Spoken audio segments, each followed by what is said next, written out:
If you imagine all of the coal in the Hunter Valley as a 50-cent coin, place the coin on a dinner plate. The dinner plate is the Gunnedah Basin.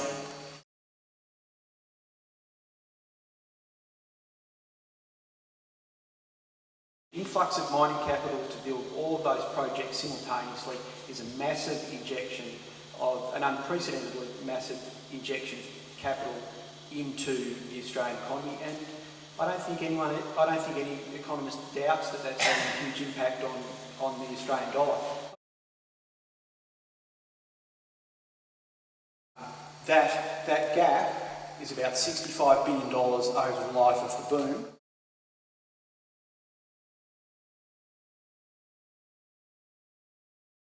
That eventually people learn is not about whether a project should or should not go ahead, but how to allow it to go ahead.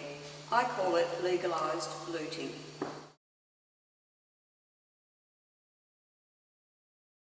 If it's all rosy for regional towns, how come Muswellbrook, with 3 nearby mines, is choking on dust, has really serious health issues, it has above state average unemployment, and it now has a tent city of 40 to 50 families in the showground who can't afford the rents in town anymore?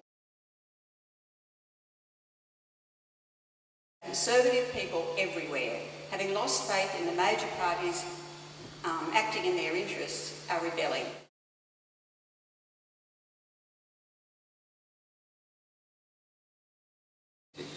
The government have failed us comprehensively.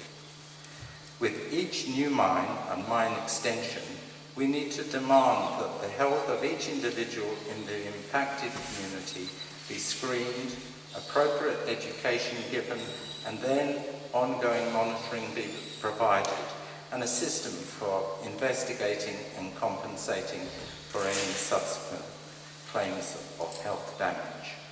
Thank you for listening.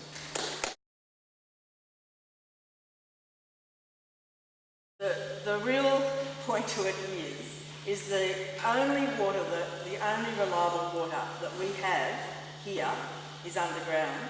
That the groundwater across the whole of the catchment could drop at least 5 metres.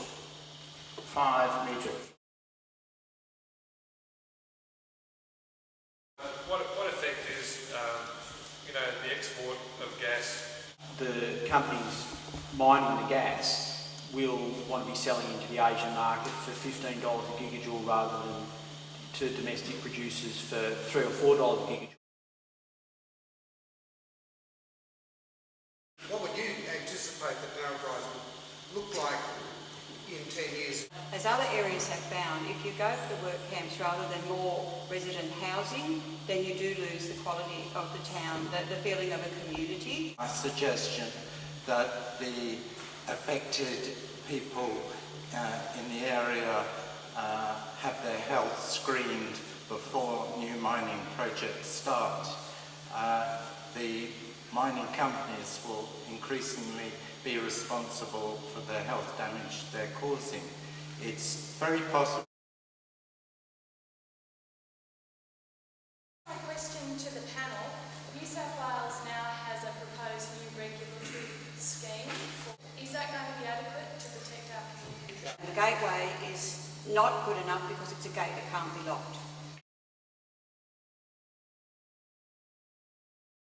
And I think that we can control this whole thing by local government taking control again of the Constitution, and also our LEP, because our LEP is critical.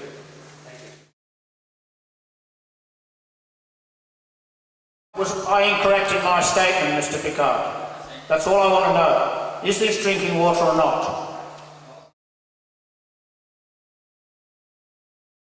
On Wednesday the 13th, further considerations of activating this community